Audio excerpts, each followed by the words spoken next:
चलिए। हेलो बच्चों, स्वागत है आपका आज के इस नए छोटे से सेशन में।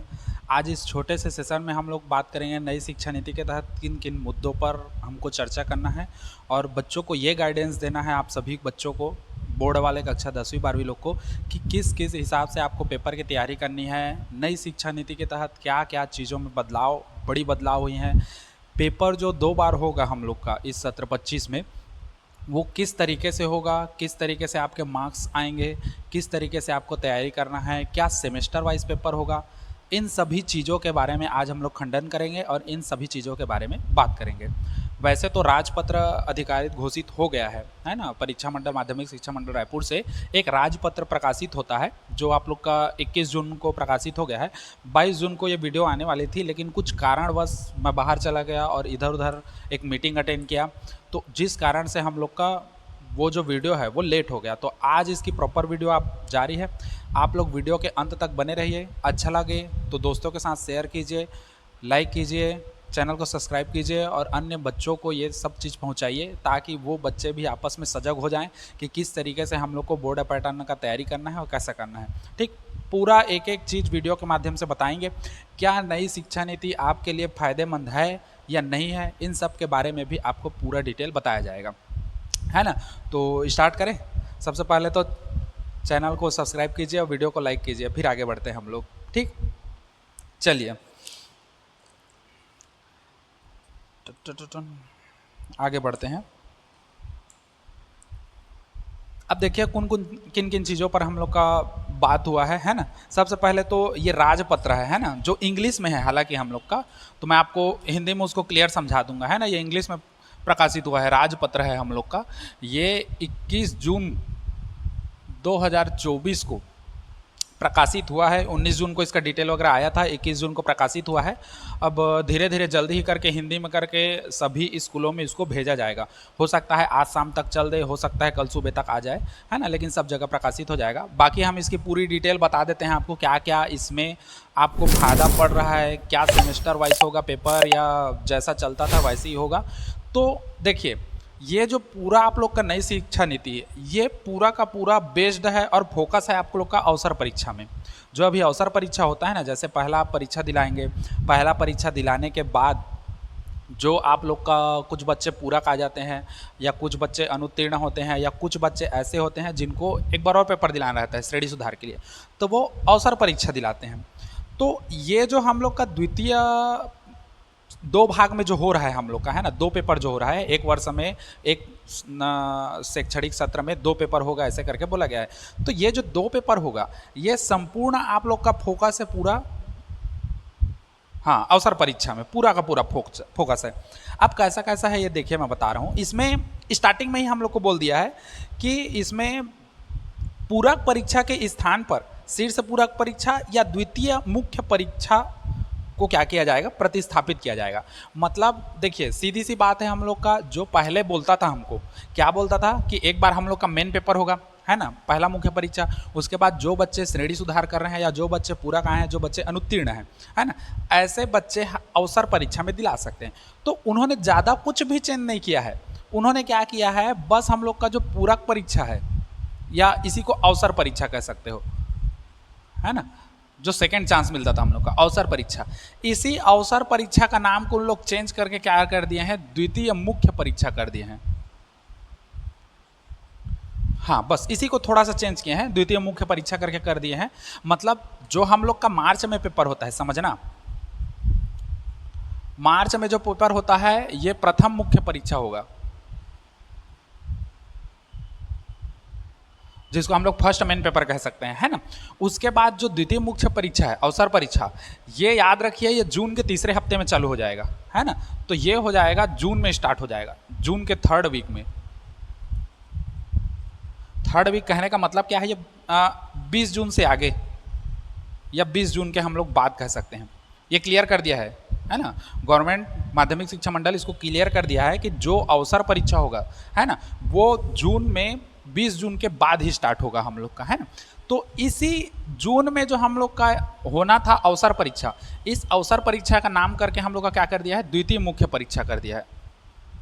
द्वितीय मुख्य क्या कर दिया है, परीक्षा कर दिया है। मतलब फर्स्ट मेन पेपर और सेकंड मेन पेपर, 2 पेपर करके हम लोग क्या करेंगे, इसको दिलाएंगे, है ना। और इन दोनों पेपर में अब दिलाने के बाद हमारे माइंड में ये आएगा, जो फर्स्ट पेपर हम लोग दिलाएंगे, है ना, फर्स्ट पेपर दिलाने के बाद उसका जो रिजल्ट आएगा, उसके बाद क्या हम लोग को सेकंड पेपर दिलाना है नहीं दिलाना है, वो सब चीज़ आपको पूरा वीडियो के लास्ट तक में मिलेगा, है ना। और पूरी डिटेल आपको दिया जाएगा और लास्ट में मैं अपना ओपिनियन दूंगा, मैं अपना सुझाव दूंगा कि आपको क्या करना है क्या नहीं करना है ना।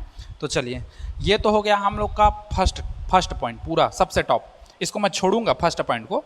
बाकी मेन यही है कि अवसर परीक्षा को वो समाप्त करके उसका नाम बदल रहा है। खाली अवसर परीक्षा जैसा चलता था वैसे ही चलेगा, बस उसका नाम को चेंज कर रहा है, अवसर परीक्षा की जगह में द्वितीय मुख्य परीक्षा।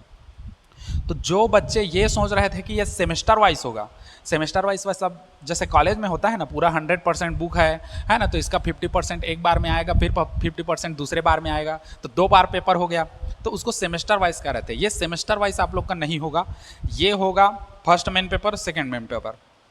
अब इसमें कैसा दिलाना है क्या करना है, इसको वीडियो के आगे हम लोग बढ़ाते जाएंगे, ठीक। तो यही है, पेपर आपका एक बार में ही होगा, जैसा होता है सिलेबस कुछ चेंज नहीं होगा, सब चीज़ सेम रहेगा, है ना। बस आप लोग का अवसर परीक्षा का नाम को बदल कर क्या कर दिया गया है, द्वितीय मुख्य परीक्षा कर दिया गया है। इतना क्लियर हो गया।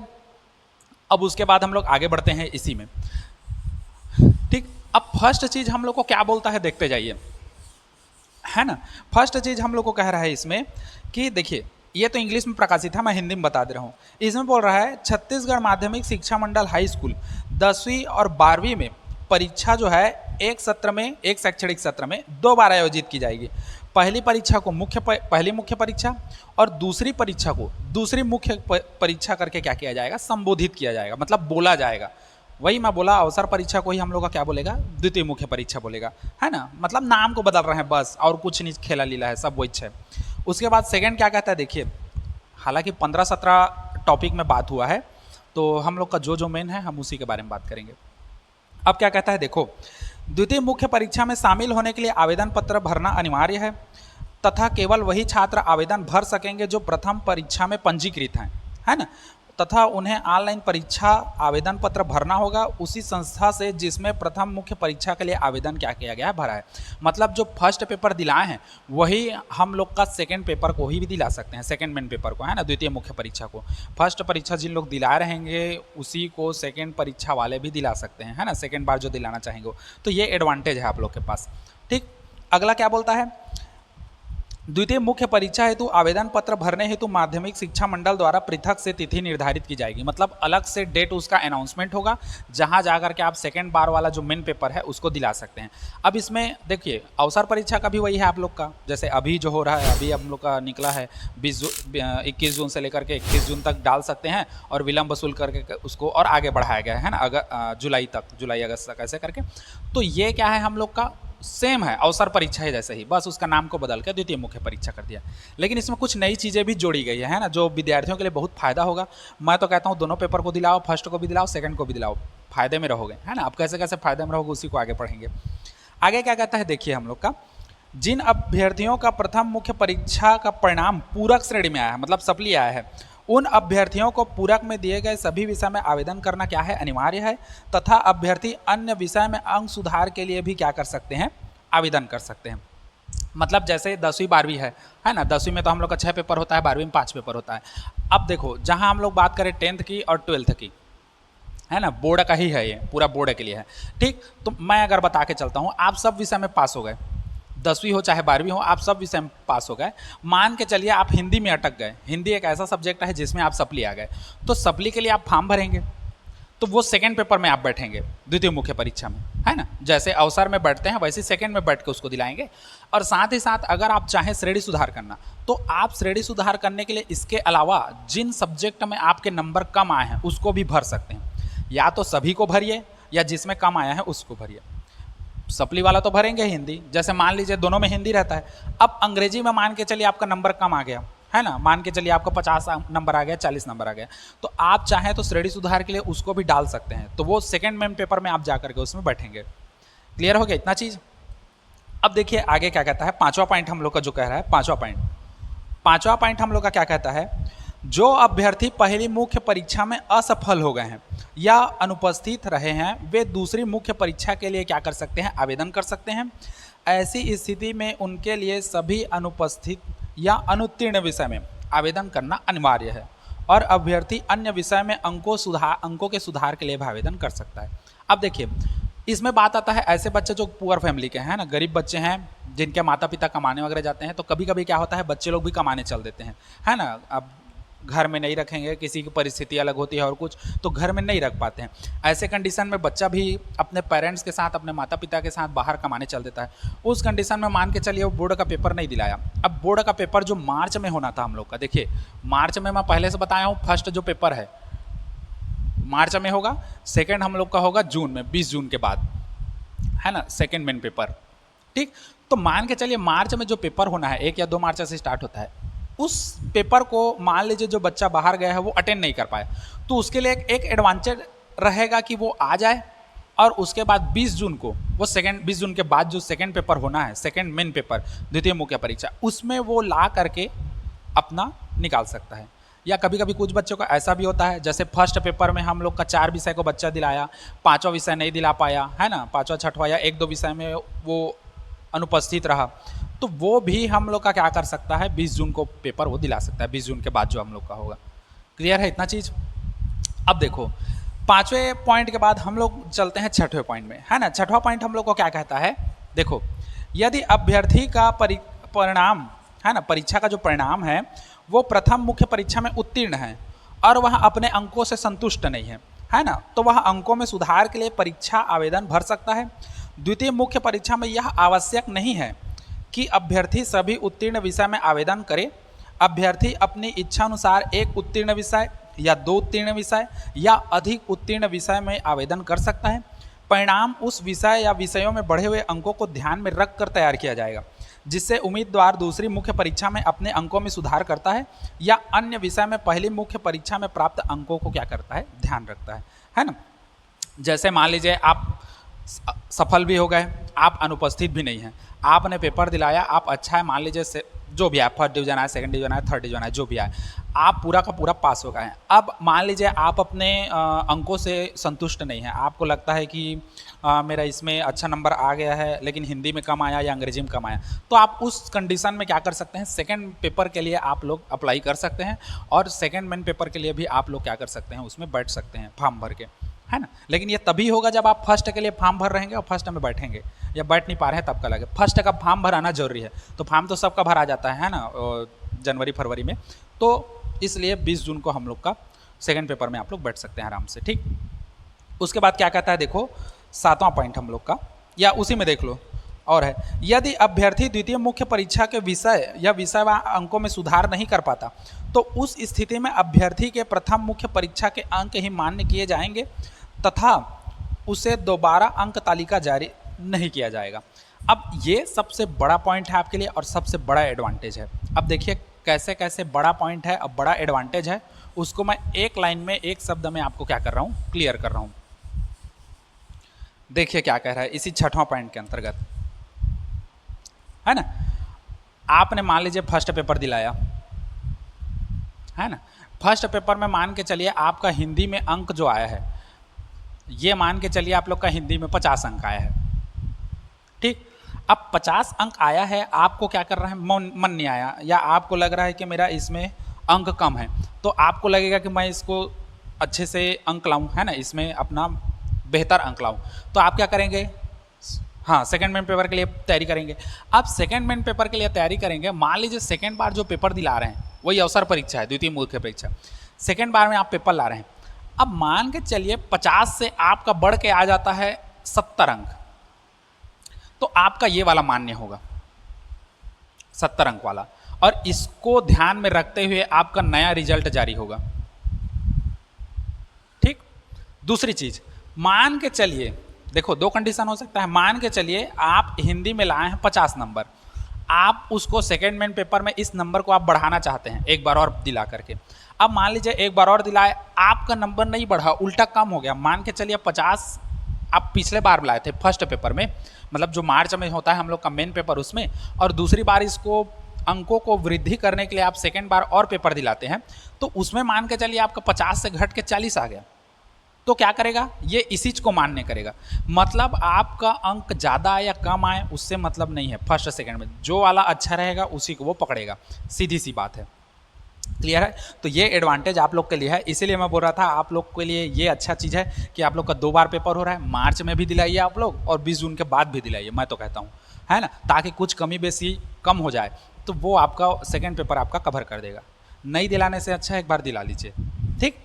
उसके बाद आगे क्या कहता है देखो, अभ्यर्थी द्वारा किसी द्वितीय मुख्य परीक्षा में उन्हीं विषय में सम्मिलित होने के पात्र होंगे जिनमें उन्होंने प्रथम मुख्य परीक्षा में परीक्षा आवेदन पत्र भरा है। किसी भी परिस्थिति में द्वितीय मुख्य परीक्षा में अपने विषय नहीं बदल सकेंगे।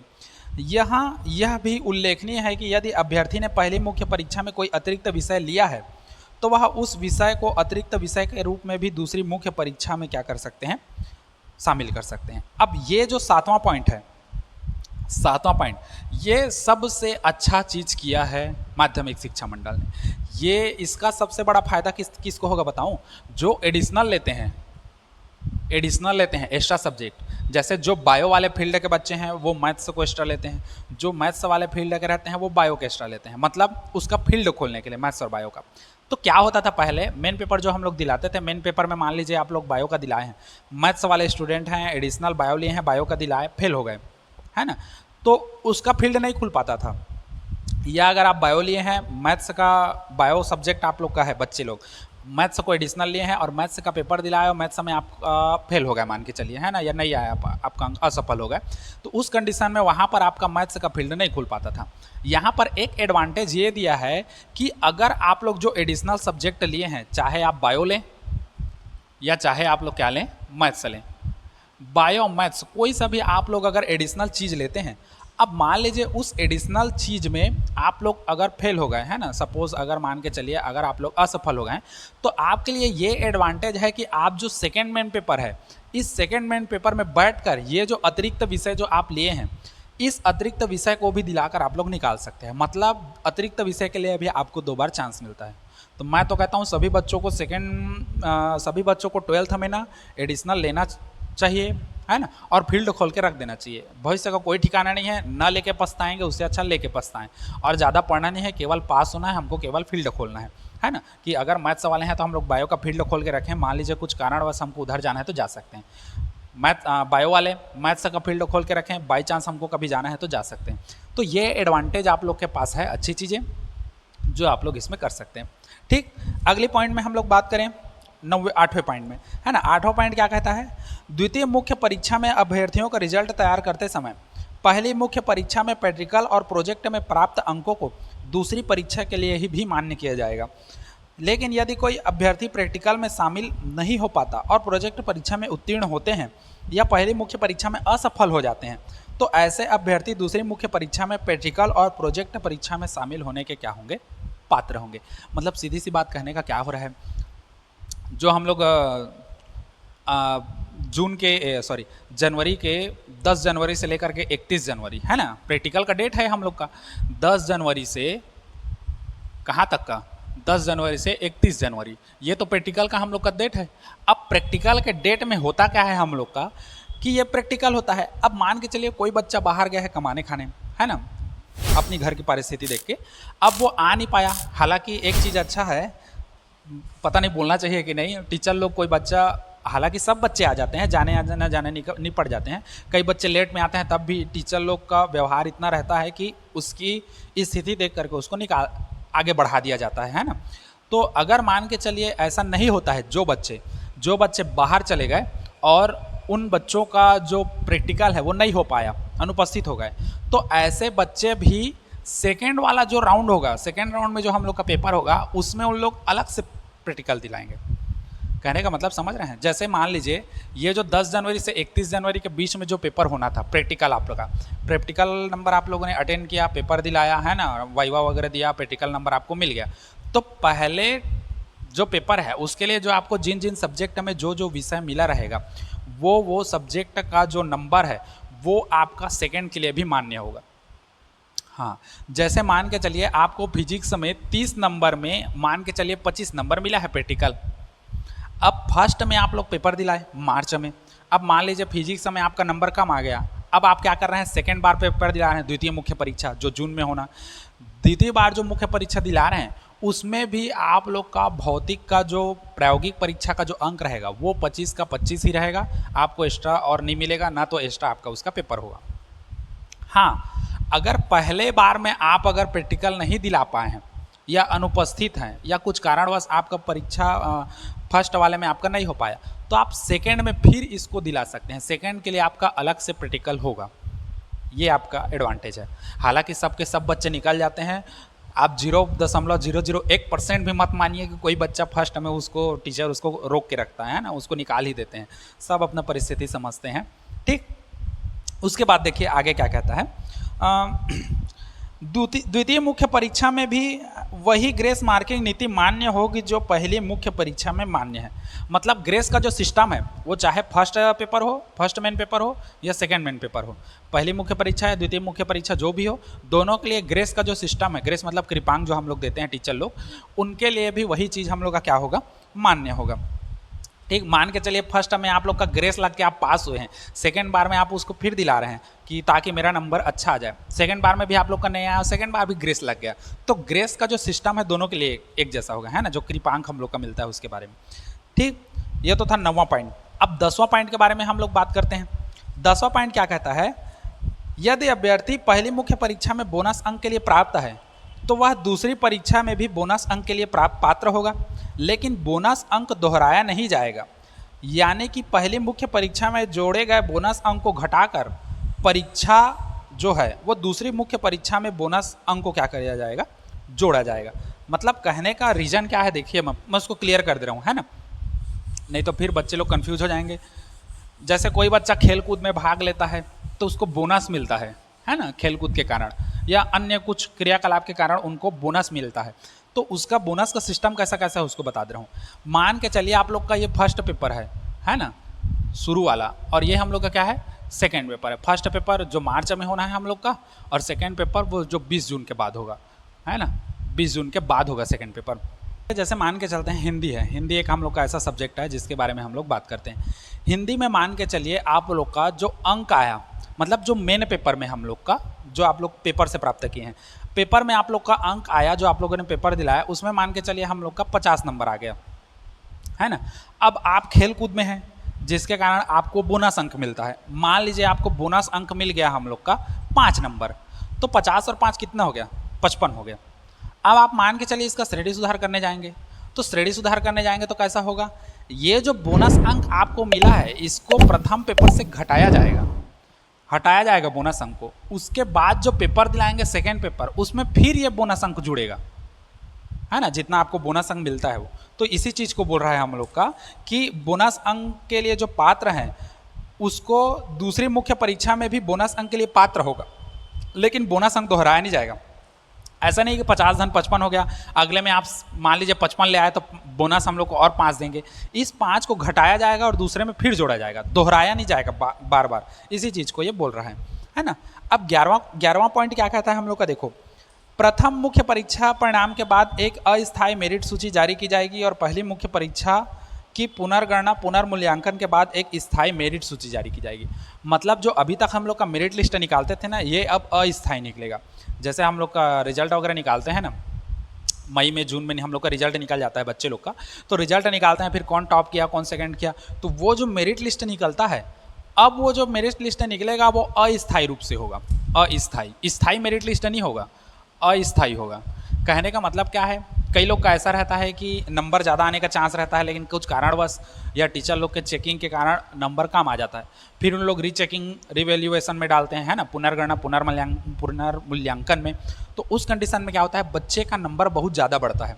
तो बच्चे का नंबर ज़्यादा बढ़ता है तो उस कंडीशन में वो बहुत आगे बढ़ जाता है। तो इसलिए जब भी 10वीं का रिजल्ट जो जारी होगा उसके बाद जो मेरिट लिस्ट आएगा वो कैसा होगा, अस्थायी होगा। उसके बाद जिन बच्चे को लग रहा है कि मेरा पेपर में नंबर बढ़ेगा, कुछ विषय में अंक बढ़ेगा, तो वो जब उसका पेपर दिलाएगा, मतलब रीचेकिंग में डालेगा और उसका जो रिजल्ट आएगा उसके बाद हम लोग का क्या जारी होगा, स्थायी मेरिट लिस्ट जारी होगा। वहाँ पर आप लोग का स्थायी मेरिट लिस्ट जारी होगा, वहाँ से आपका संपूर्ण डिटेल बनेगा। क्लियर हो गया इतना चीज़। अब आगे देखते हैं इसी में। उसके बाद तो उत्तीर्ण अभ्यर्थियों को प्रथम मुख्य, ये छोड़ो, इसका कोई काम नहीं है ना। ये भी छोड़ो, कोई काम नहीं है। अच्छा हाँ, एक पॉइंट है हम लोग का ये वाला अगला, इसी का 10वां के बाद 11वां। मैं 3 पॉइंट छोड़ रहा हूँ, 11वां 12वां 13वां को, सीधा 14 पॉइंट में आ रहा हूँ। 14 वाला पॉइंट क्या कह रहा है, यही चीज़ समझना, छोटा सा है ना। 14 पॉइंट क्या कह रहा है, द्वितीय मुख्य परीक्षा की अंक सूची मुद्रित करते समय, मतलब छापते समय, उन विषयों में विशेष अंक जो प्राप्त किए जाएंगे, है ना, उसमें एक चिन्ह लगाया जाएगा जिससे ये पता चलेगा कि अंक बढ़े हुए हैं। जैसे मान लीजिए फर्स्ट बार जो आपने मार्च में पेपर दिलाया, मान के चलिए हिंदी में आपका जो अंक है, वो हिंदी में आपका अंक आया 55 अंक। एक एग्जाम्पल हम लोग मान के चलते हैं 55 अंक। आपको लगा कि मेरा हिंदी में अंक कम है, आपने सेकेंड बार के पेपर में फॉर्म भरा, सेकेंड बार पेपर दिलाया। सेकेंड बार के पेपर में आप लोग का हिंदी में जो है ये 55 से बढ़ के हम लोग का मान के चलिए 65 हो गया। 55 से बढ़ के हम लोग का क्या हो गया, 65 हो गया। अब मैं बताया हूँ बढ़े हुए अंक को ही लेकर के हम लोग का क्या बनेगा, रिजल्ट बनेगा। तो हिंदी 55 से बढ़ के कितना हो गया, 65 हो गया। तो ये जो 55 से बढ़कर 65 हुआ है, इसमें विशेष अंक आपको प्राप्त होगा। तो इसके लिए हम लोग का क्या करेगा, एक विशेष चिन्ह अंकित करेगा, जिसको हम लोग का करेगा EXA.S।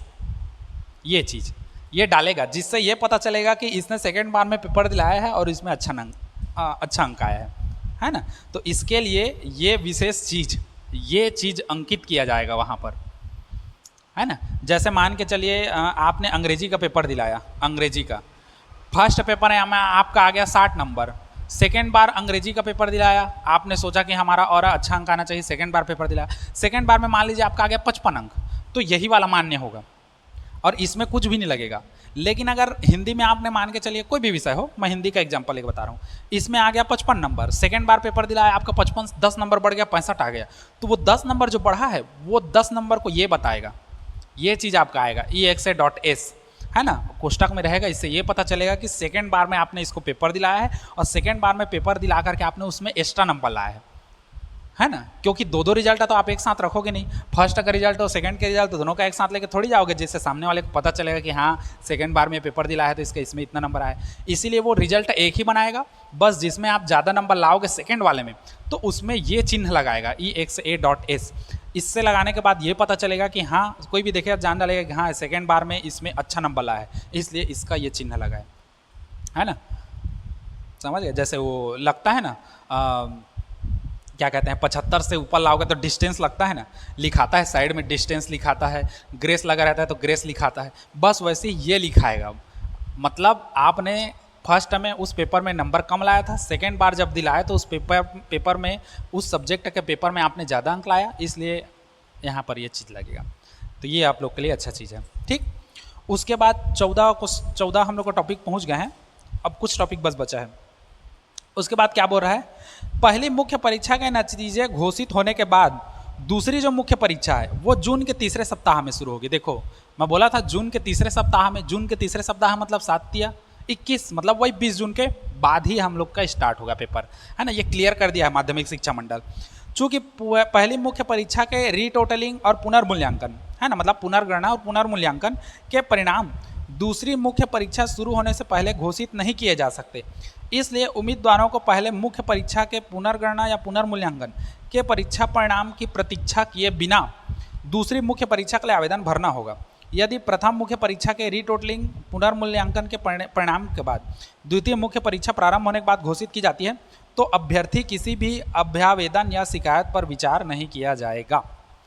इससे ये चीज़ पता चलता है कि आप लोग का जो सेकेंड बार का जो फॉर्म भराएगा वो बिल्कुल फ्री भराएगा, उसमें कोई चार्ज नहीं लगेगा, बस आपका सब डाटाबेस सुरक्षित रहेगा, आप लोग जहाँ से दिला रहेंगे वहाँ जाएंगे, एक क्लिक करेंगे हो जाएगा।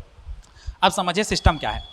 मान लीजिए फर्स्ट पेपर में आप लोग का आ रहा है नंबर अच्छा, इस पॉइंट को समझना, हम लोग का 15वां नंबर का जो पॉइंट है, इसमें क्या कह रहा है, फर्स्ट पेपर में आपने दिलाया मार्च का पेपर दिलाया, हो सकता है आप लोग अंग्रेजी में मान के चलिए आप लोग सप्ली आ गए, है ना, पूरक आ गए। अब आपको लग रहा है कि नहीं मैं अंग्रेजी में अच्छा नंबर बनाया हूँ, अच्छा नंबर से पास होऊंगा, मैं अंग्रेजी में अच्छा नंबर बनाया हूँ।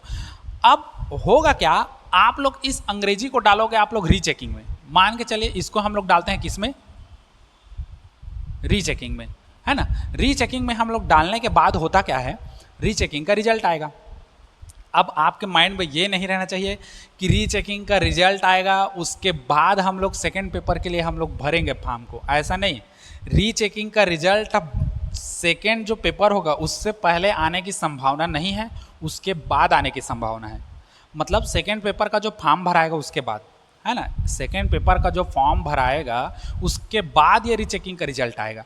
तो आप लोग बिना संकोच किए अगर आप लोग रीचेकिंग या रीवैल्यूएशन में डाले हैं, पुनर्गणना या पुनर्मूल्यांकन में डाले हैं, तो उसके रिजल्ट का इंतजार मत करना। आप लोग सेकेंड पेपर के लिए भी फॉर्म को अप्लाई कर देना। उसके बाद अगर रीचेकिंग में आपका रिजल्ट बढ़ जाता है, अच्छा अंक आ जाता है, तब वो आपके ऊपर है कि आप लोग सेकेंड पेपर को दिला रहे हैं या नहीं दिला रहे हैं, ठीक। लेकिन अगर आप लोग ऐसे मन में धारणा रख दिए कि रीचेकिंग का रिजल्ट पहले आएगा, रीचेकिंग का रिजल्ट आने के बाद हम लोग का सेकेंड पेपर दिलाएंगे, ये गलती मत करना। मान के चलिए सेकेंड पेपर का हम लोग का फॉर्म भरा रहा है, 10 दिन 20 दिन जो भी टाइम दिया उसके बाद वो बंद कर दिया, उसके बाद मान लीजिए रीचेकिंग का रिजल्ट आया और आप अंग्रेजी में जो हम लोग अच्छा नंबर आएंगे कह रहे थे वो अच्छा नंबर भी नहीं आया, आप लोग खत्म ही हो गए, मतलब उड़ूस हो गया उस विषय में मान के चलिए, तो उस कंडीशन में कैसे करेंगे? आप लोग का तो सेकेंड वाला का जो फॉर्म है वो भी चुक गया। तो इसीलिए रीचेकिंग और रीवैल्यूएशन, पुनर्गणना पुनर्मूल्यांकन का जो अंक आता है, जो रिजल्ट आएगा, उसका वेट नहीं करना है। सेकेंड बार का सेकेंड मेन पेपर का जो हम लोग का फॉर्म है उसको चुपचाप भरना है अपने स्कूल में जा कर के। समझ गए इतना चीज़? अब आगे बढ़ते हैं, आगे क्या कहता है। जो अभ्यर्थी द्वितीय मुख्य परीक्षा के बाद भी कुछ विषय में असफल हो जाते हैं, है ना, उन्हें आगामी वर्ष की सबसे महत्वपूर्ण प्रथम मुख्य परीक्षा एवं द्वितीय मुख्य परीक्षा में वर्तमान नियमानुसार तृतीय एवं चतुर्थ अवसर का लाभ मिलेगा। पहली मुख्य परीक्षा की तरह दूसरी मुख्य परीक्षा में भी प्रश्न पत्र होंगे। अब देखिए आप लोग का यहाँ पर क्या कह रहा है, कॉलेज टाइप का सिस्टम कर दिया पूरा आप लोग का। मतलब फर्स्ट पेपर आप दिला रहे हैं, फर्स्ट पेपर में मान के चलिए अंग्रेजी में आप सप्ली आ गए, सेकेंड पेपर दिला, सेकेंड पेपर में भी अंग्रेजी में सप्ली आ गए या फेल हो गए कुछ कारणवश, तो अब आप लोग कैसे करेंगे? तो अब नए सत्र में आप बैठेंगे। अब नए सत्र में जो फर्स्ट पेपर होगा वो आपके लिए थर्ड अटेम्प्ट होगा, तीसरा बार होगा, और उसका जो सेकेंड दिलाएंगे वो आप लोग का चौथा बार होगा। समझे इस चीज़ को?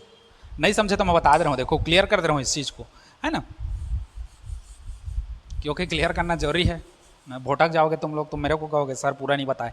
देखो मान के चलो हम लोग का एक शैक्षणिक वर्ष है 2024 और 25, है ना। अब इसमें फर्स्ट जो मार्च में पेपर होना है अभी, ये आप लोग का फर्स्ट अटेम्प्ट होगा, पहली बार दिलाएंगे। अब मान लीजिए इसमें आप सप्ली आ गए तो आप लोग क्या करेंगे, सेकेंड वाले में पेपर दिलाएंगे, सेकेंड मेन पेपर में, तो वो आप लोग का क्या होगा, सेकेंड अटेम्प्ट होगा, मतलब दूसरी बार आप पेपर दिला रहे होंगे। अब मान के चलिए दूसरी बार के पेपर में भी नहीं निकले, क्योंकि कई बच्चे ऐसे होते हैं बहुत ही अच्छे गॉड गिफ्टेड बच्चे जो कुछ नहीं लिखते हैं, तब उन लोग कहाँ से निकलेंगे, है ना। तो उन लोग नहीं निकलते तो उनके लिए एक एडवांटेज होता है क्या, कि आप लोग नए सत्र में जाएं 2025-26 में। इस नए सत्र में जब आप जाएंगे तो फिर फर्स्ट पेपर दिलाएंगे, है ना। तो जो फर्स्ट पेपर दिलाएंगे वो आपके लिए कौन सा अटेम्प्ट होगा, 2 बार तो कर डाले ना, तो ये थर्ड अटेम्प्ट होगा, तीसरी बार आप पेपर दिलाएंगे अगले सत्र में, और इसमें भी नहीं निकले तो इसका चौथा बार, फोर्थ बार। मतलब कुल मिला के कहने का मतलब क्या है मालूम, जो आप यहाँ पर 2024-25 में 12वीं पढ़ रहे हैं, तो 12वीं में आप नहीं निकले तो आप कुल मिला के फिर एक बार पढ़ेंगे और 11वीं वाले बच्चे लोग के साथ 12वीं पढ़ के इसको निकालेंगे, वही 6 और कुछ नहीं है, ठीक। तो ये हो गया हम लोग का। अब हम लोग पढ़ते हैं अब लास्ट फाइनल की ओर। 18वां क्या कहता है, मुख्य विषय में 3 सेट ABC और लघु विषयों में 1 सेट मुद्रित किया जाना चाहिए। जो अभ्यर्थी इन नियमों के तहत परीक्षा में शामिल होना चाहते हैं उन्हें बोर्ड द्वारा निर्धारित शुल्क जमा करना अनिवार्य है। बोर्ड द्वारा निर्धारित शुल्क जमा, अब यहाँ पर क्लियर कर दिया पैसा भी देना पड़ेगा है ना, वो क्लियर बोल दिया है भाई के कि बोर्ड द्वारा निर्धारित शुल्क जमा करना पड़ेगा, मतलब पैसा देना पड़ेगा। तो अब सिस्टम क्या है, देखो फर्स्ट बार जो मार्च में पेपर दिलाओगे इसमें 3 सेट होता है, A, B और C। तो सेकेंड बार जो पेपर दिलाओगे इसमें भी 3 फॉर्मेट होगा, A, B और C, ठीक। इस तरीके से ये टोटल हम लोग का कितना 18 पॉइंट है। 18 पॉइंट में ये चीज़ हम लोग क्लियर कर दिए। अब मेरे ख्याल से आपके मन में कोई भी डाउट नहीं होगा। अगर अच्छा लगा हो तो वीडियो को लाइक कीजिए, चैनल को सब्सक्राइब कीजिए और सभी आपके बच्चों तक भेजिए, निःशुल्क हम लोग सब चीज़ आपको बता रहे हैं, कोई भी एक्स्ट्रा क्लास नहीं रहे हैं, ना तो अन्य जो यूट्यूब में कोचिंग है उसके जैसे हम लोग आपको ये कह रहे हैं कि आप लोग हमारा सब्सक्रिप्शन लीजिए या यहाँ पैसा पटाइए और पढ़िए। आप लोग को सब चीज़ हम निःशुल्क दे रहे हैं। धीरे धीरे आप लोग को नोट्स भी हम लोग सब चीज़ का निःशुल्क प्रोवाइड करेंगे, है ना। कोई भी आप लोग को इसके चार्ज नहीं रहेगा, सब फ्री ऑफ कॉस्ट रहेगा। अब इसी में अब मेरा ओपिनियन अगर बात किया जाए कि मैं बच्चों को क्या सलाह देता हूँ, अगर आप लोग को अच्छा नंबर लाना है तो मैं तो कहता हूँ कि फर्स्ट पेपर भी दिलाइए और सेकंड पेपर भी दिलाइए। तैयारी ऐसा कीजिए कि फर्स्ट पेपर में ही हम लोग का सब चीज़ निकल जाए और नंबर हम लोग का परसेंटेज अच्छा है। अगर मान लीजिए बाई चांस कुछ होता है जिसके कारण आप फर्स्ट अटेम्प्ट नहीं दे पाते या आपका नंबर कम आता है, तो आप उस कंडीशन में सेकेंड अटेम्प्ट को भी दे सकते हैं। तो ऐसा नहीं कि कई बच्चे लोग, अब देखो पुरानी मान्यता कैसी है बच्चे लोग का, मार्च में पेपर हुआ, हाँ बोर्ड का पेपर खत्म, बढ़िया बिस्तर बांध के फेंक दिया, पूरा पुस्तक कापी को बेच दिए और हम लोग नहीं दिलाएंगे। तो ऐसा गलती मत करिए। आप लोग क्या करिए, फर्स्ट पेपर दिलाइए। फर्स्ट पेपर का रिजल्ट कैसा आ रहा है ना तो आपको पता है, ना मेरे को पता है, ना तो किसी को पता है। तो सेकेंड पेपर के लिए आके आप भी तैयारी करते रहिए, क्योंकि फर्स्ट पेपर जो आप दिलाएंगे पहली बार मार्च का, तो उसमें आपका पता रहेगा कि कौन कौन सा सब्जेक्ट में आप गलत किए हैं, गड़बड़ाए हैं, या कौन कौन सा हम लोग का नंबर कम आए हैं। तो सेकंड पेपर में जब दिलाएंगे तो आप लोग के पास ये एडवांटेज रहेगा कि उसको अच्छे से पढ़ के आगे हम लोग दिला सकें। जैसे अभी हाल ही में हुआ, केमिस्ट्री का पेपर सबसे टफ आया था, बहुत बच्चे लोग का नहीं बना है। कई स्कूल में बहुत सारे ऐसे बच्चे थे जिसमें 2 बच्चे, 3 बच्चे, 4 बच्चे करके ही पास हुए हैं, बाकी लोग तो पास ही नहीं हुए हैं। तो ऐसे आप लोग का पता रहेगा कि हाँ मेरा केमिस्ट्री में नंबर इतना कम है, तो मैं केमिस्ट्री की और तैयारी करूँ ताकि सेकेंड मेन पेपर के लिए उसको बढ़ा सकूँ। तो ये एडवांटेज आप लोग का होगा। तो मेरा अगर बात माने तो मैं आप लोग को वही निर्देश दूंगा कि अगर आप लोग का अच्छा नंबर आता है, जितना आप उम्मीद किए हैं, है ना, जितना आप उम्मीद किए हैं उतना नंबर आप लोग का, उतना परसेंट आप लोग का फर्स्ट अटेम्प्ट में ही आ जाता है, तो आप लोग चाह करके सेकंड अटेम्प्ट को आप अवॉइड कर सकते हैं। अगर आप नहीं दिलाना चाहेंगे तो नहीं दिला सकते हैं। लेकिन अगर मान के चलिए आपका फर्स्ट में परसेंट कम आया जितना आप सोचे थे, तो फिर आपको सेकेंड दिलाना पड़ेगा और परसेंट के लिए। अब मान लीजिए फर्स्ट में आप लोग जितना सोचें उतना परसेंट आ गया और आप लोग चाहते हैं कि सेकेंड में दिला लेता तो और ज़्यादा आता, तो दिला लीजिए, कोई घाटा नहीं है ना। ऐसा नहीं है कि इसमें हम लोग का 80% आ गया, इसमें 90% आ गया तो ये वाला मान्य हो जाएगा सीधा। अब मान लीजिए इसमें 80% आ गया कुछ कुछ सब्जेक्ट लेकर के, इसमें 70% आ गया, तो मान्य तो हम लोग का यही रहेगा। मतलब सरकार वो बोल दिया है बच्चे लोग को शिक्षित करना है, अच्छा तन पढ़ाना है ना। परसेंट हम लोग अच्छा वाला का ही रिजल्ट देंगे। अगर अच्छा इसमें आ रहा है तो इसका रिजल्ट देंगे, और अगर अच्छा इसमें आ रहा है तो इसका रिजल्ट देंगे। ऐसा नहीं कि 80 आ रहा है, दूसरे बार पेपर दिलाया 70 आया तो 70 का रिजल्ट बना के देंगे, ऐसा नहीं है। जिसमें आपका अच्छा नंबर आएगा उसी में आपको रिजल्ट मिलेगा। ठीक, तो इन सब चीज़ों के बारे में सरकार ने डिटेल दिया है, एक राजपत्र प्रकाशित किया है। आप लोग अगर उस राजपत्र को पढ़ना चाहेंगे तो वो इंग्लिश में है, गूगल ट्रांसलेट करके आप लोग उसको देख सकते हैं। वीडियो के डिस्क्रिप्शन में मैं उसका लिंक दे दिया रहूँगा, वहाँ जाके आप PDF डाउनलोड कर लीजिए और उसका स्क्रीनशॉट लेकर के आप उसमें गूगल ट्रांसलेट में जा करके इंग्लिश टू हिंदी करके उसको राजपत्र को पूरा पढ़ सकते हैं आप लोग का, है ना। ये 21 जून को प्रकाशित हुआ था और इसकी संपूर्ण डिटेल आप लोग को उस राजपत्र में दिया गया है ना, जिसमें मुख्य फोकस सरकार का यही है कि अवसर परीक्षा को हटा करके द्वितीय मुख्य परीक्षा। तो इससे ये चीज़ क्लियर हो गई कि कोई भी सेमेस्टर वाला एग्जाम नहीं होगा 50% इधर 50% उधर वाला, कोई भी कुछ भी करने का जरूरत नहीं है। जैसा पेपर है आप लोग का वैसा ही पेपर का तैयारी कीजिए, है ना। क्योंकि अगर सरकार को सिलेबस चेंज करना रहता या इस 2 पार्ट में देना होता, तो क्योंकि कई बच्चे मई से ही पढ़ना चालू कर देते हैं, तो उनके लिए गाइडलाइन मई से पहले निर्धारित की जाती। तो ऐसा कुछ भी नहीं है, हड़बड़ाने की ज़रूरत नहीं है। जैसा आप लोग पहले पैटर्न में पढ़ते थे वैसा ही पहला पैटर्न में पढ़िए। केमिस्ट्री के लिए सबसे इंपॉर्टेंट चीज़ जो केमिस्ट्री पढ़ रहे हैं उनके लिए बता दूं, केमिस्ट्री कभी भी ब्लूप्रिंट के हिसाब से नहीं आता है, तो ब्लूप्रिंट के हिसाब से मत पढ़ना। अगर दिया है कि एक क्वेश्चन हम लोग का 5 नंबर का इस पार्ट से आना है एक क्वेश्चन, तो भूल से भी वैसा मत करिए, आप उसमें सबको पढ़िए।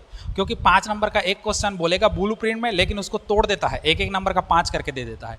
पिछले सत्र में भी यही हुआ है, अभी जो पिछला जो हम लोग का निकला है वो। तो इसलिए केमिस्ट्री को आप लोग को शुरू से आखिरी तक घोल घाल के पीना है। कोई माँ बाप नहीं है केमिस्ट्री का, कोई सुनने वाला नहीं है, कोई सुनाने वाला नहीं है, कोई समझने वाला नहीं है, कोई समझाने वाला नहीं है। ठीक, तो आई होप आप लोग को सब चीज़ समझ आ गया होगा इस वीडियो के माध्यम से, है ना। तो हमारा उद्देश्य यही था कि आप लोग को पूरा गाइडलाइन को डिटेल बताया जाए कि किन किन मुद्दों पर बात हुई है, क्या क्या चीज़ का डिस्कस हुआ है ना, और आगे आप लोग के पढ़ाई में कोई भी बाधा ना हो, इसलिए आप लोग को पूरा डिटेल इसमें बता दिया है। शायद सभी स्कूलों में आज शाम से या कल तक में ये वीडियो जो मैं रिकॉर्ड कर रहा हूँ इससे पहले आप लोग को सब चीज़ मिल जाएगा मेरे ख्याल से स्कूल में, है ना। क्योंकि मैं लेट हो गया हूँ 4-5 दिन 21 को प्रकाशित हुआ था, 22 को मैं बनाने वाला था, लेकिन कुछ कारणवश मैं 22 को नहीं बना पाया। तो हो सकता है ये वीडियो 24, 25, 26 को जाए, तो तब तक शायद आप लोग के स्कूल में, आप लोग के स्कूल के ग्रुप में पहुँच सकता है ना। तो आई होप सब चीज़ समझ आ गया होगा। एक बार फिर आपसे निवेदन करता हूँ कि वीडियो को लाइक कीजिए, चैनल को सब्सक्राइब कीजिए और बेल आइकन जरूर दबाइए, जिससे आगे की नोटिफिकेशन आपको मिलती रहे। 12वीं और 10वीं का हम लोग का बोर्ड पैटर्न का चलते जा रहा है। 11वीं का हम लोग का वीडियो आप लोग को प्लेलिस्ट में मिल जाएगा। कुछ शॉर्ट भी आते हैं कि 10वीं का हम लोग कितना अच्छे से पढ़ा रहे हैं, और 9वीं का अगले सत्र से देखते हैं चालू होगा, और फिर 11वीं का और 12वीं का मैथ्स भी हम लोग धीरे धीरे स्टार्ट करेंगे, है ना। ये प्रोसेस हम लोग का कंटिन्यू आगे बढ़ता रहेगा। ठीक, तो आज के लिए इतना ही।